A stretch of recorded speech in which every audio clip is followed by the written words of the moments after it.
İnfarkt olmamaq üçün gündə neçə addım gəzmək lazımdır? Təkcə infarkt olmamaq üçün yox, elə digər orqanlarımıza, daxili orqanlarımıza gəzməyi sevir, tələb edir.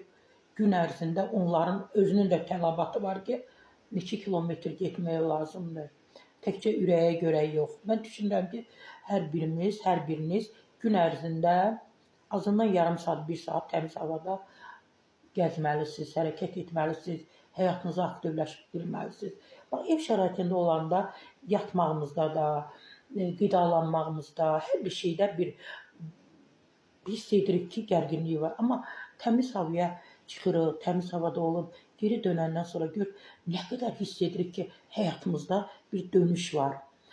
Gündəlik 7-8 min addım gəzmək infarkt riskini azaldan minimal fiziki aktivlik hesab olunur. Bunu Rusiyalı reanimatoloq, psixoloq Mariya Krivega bildirib. Onun sözlərinə görə bu göstərici elmi əsaslara malikdir. Bu rəqəm gündə 10 min addım yeriməyin vacibliyi ilə bağlı məşhur mifdən fərqli olaraq elmi cəhətdən sübut olunub. Tip baxımından sübuta əsaslanan faydalı fiziki aktivlik növləri qüvvədə qalır. Gəzinti, üzgüçülük, velosiped sürmə və ya digər idman növləri var ki, onlar mütləq istifadə olunmalıdır. Mənim üçün maraqlıdır. Biz qadınlar ən çox mətbəxlə belə otaqlar arasında qalırıq da. Maraqlıdır.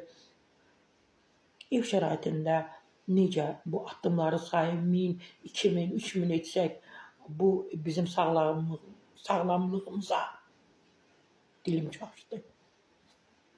Təsir edə biləcəkmi? Elə qadınlara deyirəm, arada mətbəxdən çıxın, təmiz havada, təbiət qoynunda olun, nəşələnin, yəni əhvalınızı daha yuxarı qaldırın.